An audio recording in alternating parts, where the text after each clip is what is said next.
we've been talking about ways to beat the heat. What about to the lake? That's right. Well, Grayson takes us to northeast Mississippi to a lake that has some rare fishing and a lot of scenery.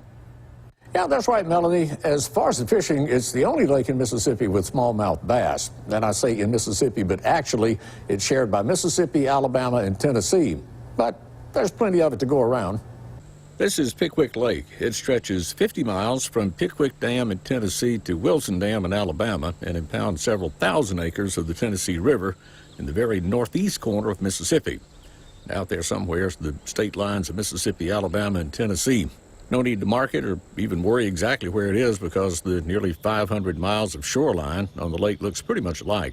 It's all scenic.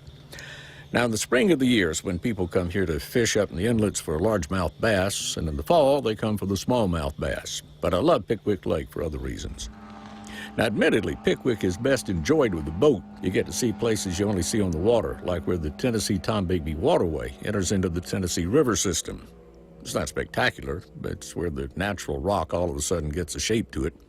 And then the waterfall. Now, that's a popular place on Pickwick Lake. You can only see it with a boat. But there's enough to enjoy if all you do is stay on the shore. Get up early so you don't miss any of it.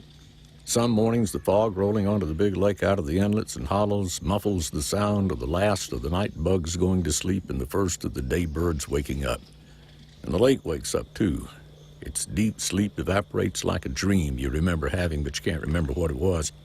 Then the sun wins the day over the mist and fog and begins to paint the lake, ripples at first, then dancing for joy in the distance, and then showering you with diamonds, with a cut and clarity like no gem in any jeweler showcase could ever capture.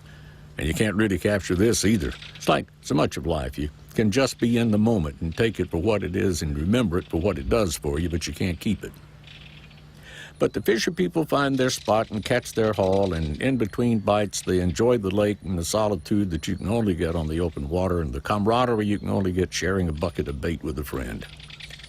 It's a day well spent exploring the coves and the inlets and looking across the lake, curious as to what state you're looking at on the other side, and then realizing it really doesn't matter.